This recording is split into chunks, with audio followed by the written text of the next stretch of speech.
সালটা ছিল 1844। এখান থেকে 180 বছর আগে প্রথম ইন্টারন্যাশনাল ক্রিকেট হয়েছিল বন্ধুরা আমেরিকা ও কানাডার মধ্যে। 180 বছর পর আজও তারা বিশ্বকাপ 2024 মানে টি-20 বিশ্বকাপে আজ অফিসিয়ালিভাবে মানে গ্রুপ স্টেজের প্রথম ম্যাচে মুখোমুখি হয়েছিল তারা। আর কি ফান্টাস্টিক ম্যাচটা হলো বন্ধুরা। এক কথায় বলতে গেলে কিন্তু টি-20 বিশ্বকাপ 2024-এর প্রথম ম্যাচটাই সুপারহিট ম্যাচ হলো।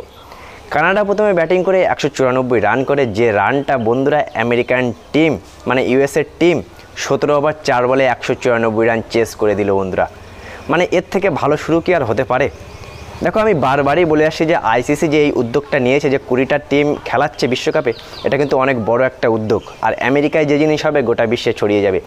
ক্রিকেট খেলাকে এই জন্যই কিন্তু বন্ধুরা এত ভালোবাসি বা ক্রিকেট খেলার জন্য সবসময় বলি যে দেশের সংখ্যা বাড়লেই কিন্তু ক্রিকেটের জনপ্রিয়তা বাড়বে। আজকে ডালাসের স্টেডিয়ামে দেখেছিলে আমেরিকান কত দর্শক আনন্দ করছিল, ক্রিকেটকে উপভোগ করছিল। দিন দিন কিন্তু দেশের সংখ্যা বাড়লে ক্রিকেট বাড়বে। আর আজকের ম্যাচের কথা কী বলবো বন্ধুরা, 194 রান 17 ওভার 4 বলে, brilliant, absolutely brilliant Aaron Jones. বন্ধুরা, এই যে প্লেয়ারটার নাম অ্যারন জোন্স, আমরা কিন্তু জানি না, আমরা কেউ চিনিও না। আজকে ধরো প্রথম দেখছি কি ব্যাটিং করলো, 40 বলে 90 রান, 10টা 6 মারলো, বিশাল বিশাল 6। তাতে একটা 6 মারলো 103 মিটার।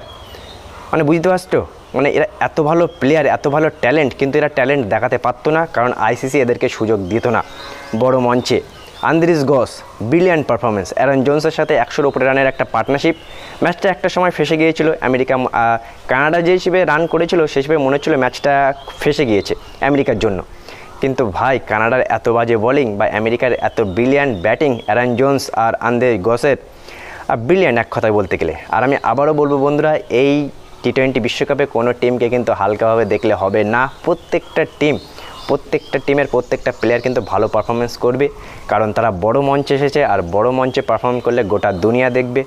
আর আজকের এই যে বিশ্বকাপের প্রথম শুরুটা হলো, আর শুরুতেই আমেরিকা কানাডাকে হারিয়ে দিল, 194 রান চেস করলো মাত্র 17.4 ওভারে। সুতরাং কিন্তু প্রত্যেকটা টিমই ভয়ানক। এই আমেরিকার সাথে কিন্তু আমাদেরও খেলতে হবে বন্ধুরা। যাই, এক কথায় বলতে গেলে ব্রিলিয়ান্ট পারফরমেন্স করলো আমেরিকা। আর আশা এটাই করবো তারা কন্টিনিউ যাতে ভালো খেলুক। ছোটো দেশ ভালো খেললে সত্যিই ভালো লাগে। আর এই ছোটো ছোটো টিম যখন এবারে টি-20 বিশ্বকাপে ভালো করবে, তখন কিন্তু বিশ্বকাপের সৌন্দর্য বাড়বে।